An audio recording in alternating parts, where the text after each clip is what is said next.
जब तुमने मूसा से कहा कि मूसा, जब तक हम अल्लाह को सामने न देख लेंगे तुम पर ईमान नहीं लाएंगे, तो तुमको बिजली ने आ घेरा और तुम देख रहे थे।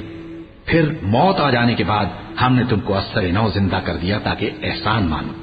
और हमने बादल का तुम पर साया किए रखा और तुम्हारे लिए मन सलवा उतारते रहे कि जो पाकीज़ा चीजें हमने तुमको अता फरमाई हैं उनको खाओ पियो, मगर तुम्हारे बुजुर्गों ने उन नेमतों की कुछ कदर न जानी और वो हमारा कुछ नहीं बिगाड़ते थे बल्कि अपना ही नुकसान करते थे। और जब हमने उनसे कहा कि उस गांव में दाखिल हो जाओ और उसमें जहां से चाहो खूब खाओ पियो, और देखना दरवाजे में दाखिल होना सजदा करते हुए और हित्वतुन कहना, हम तुम्हारे गुनाह मुआफ कर देंगे और नेकी करने वालों को और ज्यादा देंगे।